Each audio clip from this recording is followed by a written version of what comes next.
Assalamualaikum warahmatullahi wabarakatuh. Pada kesempatan kali ini, mari kita belajar bagaimanakah cara menghitung kadar zat secara spektrofotometri. Seperti kita ketahui, berbagai zat dapat dianalisa secara kuantitatif menggunakan metode spektrofotometer UV-Vis. Nah, pengukuran ini berdasarkan adanya zat kromofos yang dapat dibaca oleh spektrofotometer. Di sini, dalam pengukuran zat tersebut, kita memerlukan adanya kurva baku. Apa itu kurva baku? Bagaimana pembuatannya? Yuk simak berikut ini. Nah, pengukuran kadar zat dengan spektrofotometri diperlukan pembuatan kurva baku standar. Nah, seperti kita ketahui, prinsip penggunaan spektrofotometer menggunakan prinsip Lambert-Beer, ya. Nah, di sini saya menunjukkan bagaimanakah cara praktisnya. Pembuatan kurva baku standar ini membutuhkan larutan standar dengan berbagai variasi konsentrasi. Apa itu larutan standar? Larutan standar ialah larutan yang berisi senyawa standar yang akan diuji kadarnya. Misalnya di sini, saya ingin menganalisa kadar vitamin C. Artinya, larutan standar sekunder adalah senyawa asam askorbat yang merupakan vitamin C itu sendiri. Misalkan lagi, kita ingin menganalisa adanya pengawet pada makanan. Jadi misalkan makanan itu mengandung senyawa natrium benzoat, sehingga kita perlu senyawa standar natrium benzoat sebagai larutan standarnya. Kemudian bagaimanakah langkah-langkahnya? Pertama, kita harus melakukan preparasi sampel yang akan dianalisa. Setiap sampel memiliki teknik preparasi tersendiri, tergantung bagaimanakah karakteristik dari sampel itu ya. Nah, kemudian pembuatan larutan standar dengan berbagai konsentrasi. Nah, ketika sudah siap, kita membuat ring konsentrasi larutan standar itu sendiri, kita langsung menuju instrumen yang kita gunakan, yaitu spektrofotometer. Bisa menggunakan spektrofotometer UV-Vis atau yang spektrofotometer yang visible, tergantung pada sampel yang akan kita analisa. Jika sampel kita berwarna, dianjurkan menggunakan daerah sinar tampak, daerah visible. Kalau tidak berwarna, menggunakan daerah sinar UV. Nah, pertama kita perlu melakukan baseline dengan pelarut yang digunakan. Misalnya, kita menggunakan pelarut Aquades. Jadi kita nanti baseline atau sebagai larutan blankonya adalah Aquades. Kalau kita menggunakan pelarut etanol, blankonya pun harus dengan etanol. Sesuaikan dengan larutan pelarutnya ya. Kemudian, langkah berikutnya, kita perlu melakukan scanning panjang gelombang maksimum. Apa itu panjang gelombang maksimum? Yaitu panjang gelombang di mana yang menghasilkan absorbansi maksimum. Setelah kita menentukan panjang gelombang maksimum ini kita nanti pengukurannya pada panjang gelombang maksimum ini ya. Setelah itu, kita pengukuran absorbansi kurva standar itu sendiri. Nanti dari pengukuran absorbansi larutan standar itu nanti kita akan memudahkan pembuatan kurva standar. Selanjutnya akan kita peroleh persamaan regresi linier di mana Y sama dengan AX plus B. Nah, selanjutnya setelah kita membuat kurva standar, barulah kita pengukuran absorbansi sampel kita. Nah, nanti dari nilai absorbansi ini, kita bisa melakukan perhitungan nilai kadar zat X pada sampel dengan memasukkan nilainya pada persamaan yang kita peroleh. Yang pertama, bagaimanakah cara menghitungnya? Pertama, perhitungan secara manual. Nah, di sini perhitungan manual ini biasanya digunakan oleh mahasiswa jika sedang ujian tidak diperkenankan membawa kalkulator. Jadi nanti mendata seperti ini. Jadi kita lakukan tabulasi terlebih dahulu. Kita lakukan tabulasi ya. Jadi datanya seperti ini. Jadi ada konsentrasi pada sumbu X, absorbansi pada sumbu Y. Kemudian ini nanti kita jumlahkan berapakah sigma X-nya, berapakah sigma Y-nya. Kemudian X kali Y kita hitung masing-masing, kita jumlahkan berapakah jumlah X kali Y. Kemudian X kuadrat dan berapakah jumlah X kuadrat. Nah, ini kita perlu memahami Y sama dengan A plus BX, di mana nanti Y adalah absorbansi, X adalah konsentrasi. Bagaimanakah cara menghitung A dan B?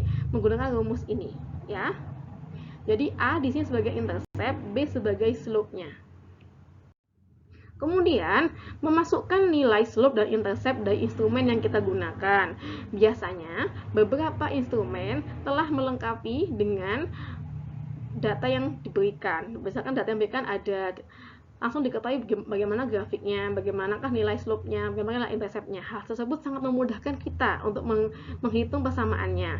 Dimana seperti yang saya sebutkan tadi, Y sama dengan absorbansi, A adalah intercept-nya, B adalah slope-nya. Dimana slope ini yang bergandengan erat dengan X, dengan variabel bebasnya ya. Dimana Y adalah variabel terikat, X adalah variabel bebas. Dimana variabel bebas ini yang kita tentukan sendiri. Nah, ini saya contohkan, misalkan di sini saya mendapatkan nilai dari spektrometer fotometris gunakan, langsung mendapatkan grafik seperti ini, diketahui langsung apakah slope-nya, apakah intercept-nya. Nah, kalau sudah seperti ini, kita tinggal masukkan ke persamaannya ya. Jadi di sini Y sama dengan slope-nya kan langsung dengan X ya, jadi 0,0373X dikurangi, karena ini negatif ya, 0,03054. Oke? Berikutnya, bagaimanakah perhitungan dengan kalkulator secara saintifik? Nah, ini saya tunjukkan bagaimana perhitungannya.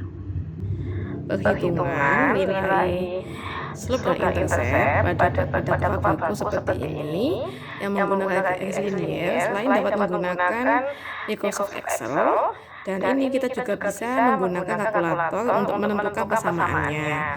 Jadi semisal ada ujian, ditanyakan persamaannya, kita bisa menghitung menggunakan kalkulator saintifik seperti ini ya. Bagaimanakah caranya?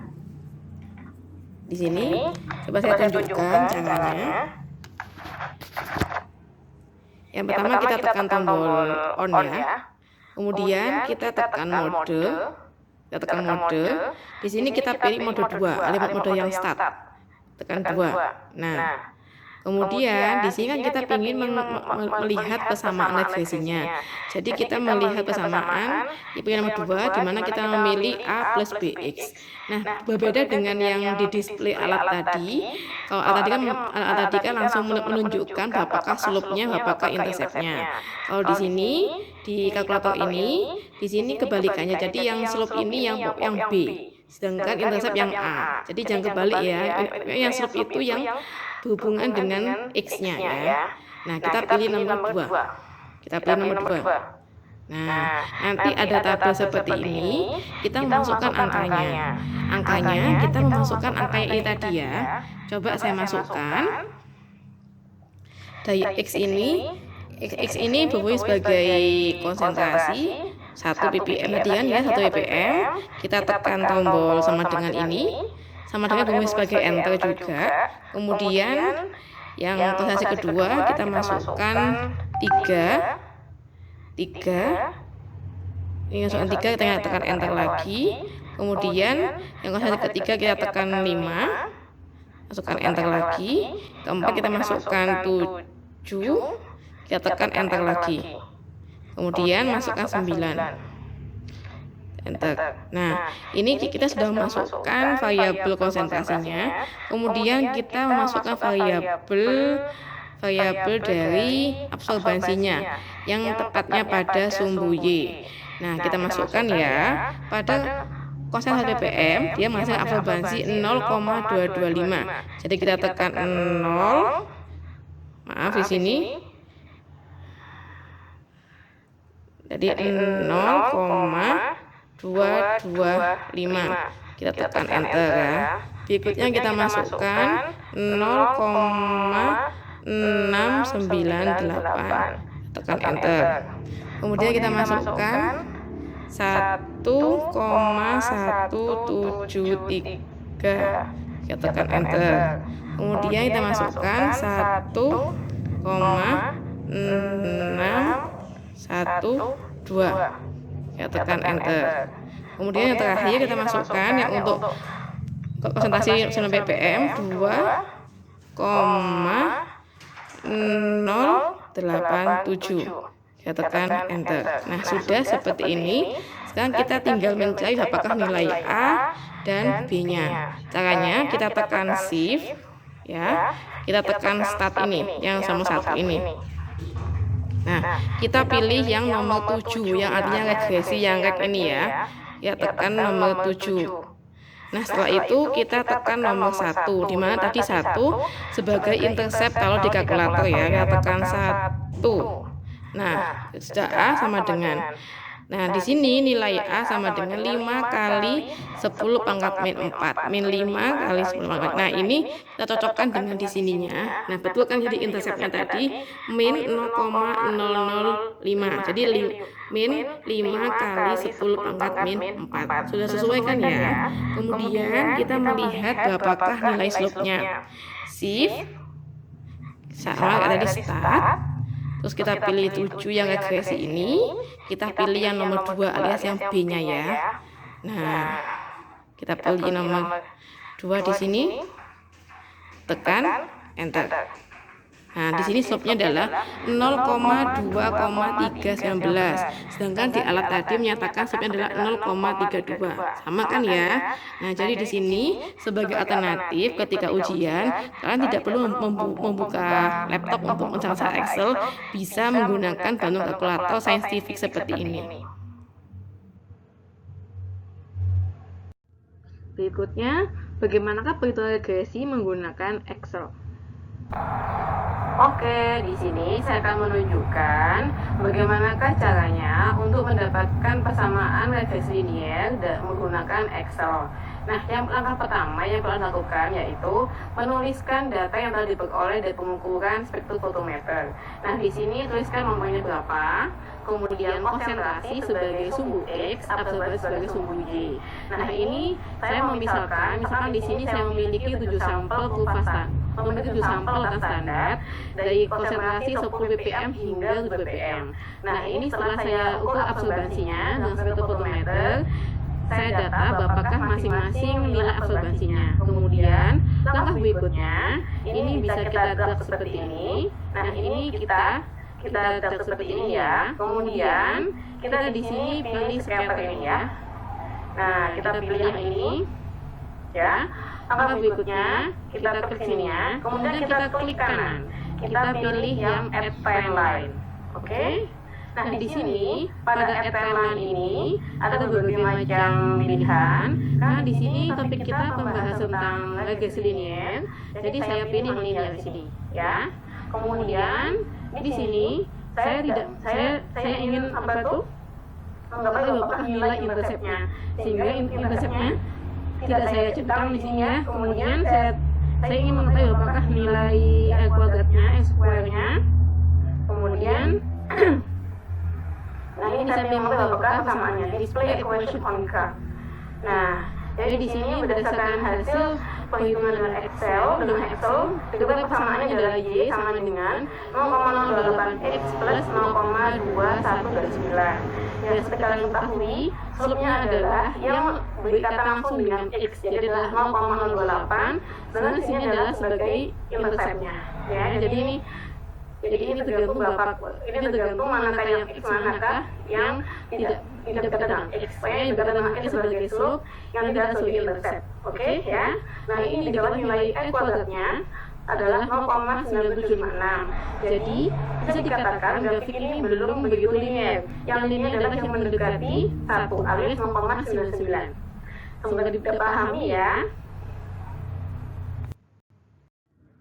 Berikut saya tunjukkan contoh soalnya.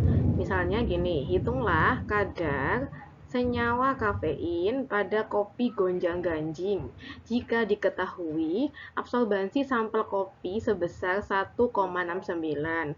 Data kurva bakul sebagai berikut. Nah, ini datanya ya. Kemudian data sini kita buat kurva seperti ini dengan Excel ya, ini ya, dengan Excel di mana R kuadratnya adalah 0,98 dan diperoleh persamaan Y sama dengan 0,0276x plus 0,2314.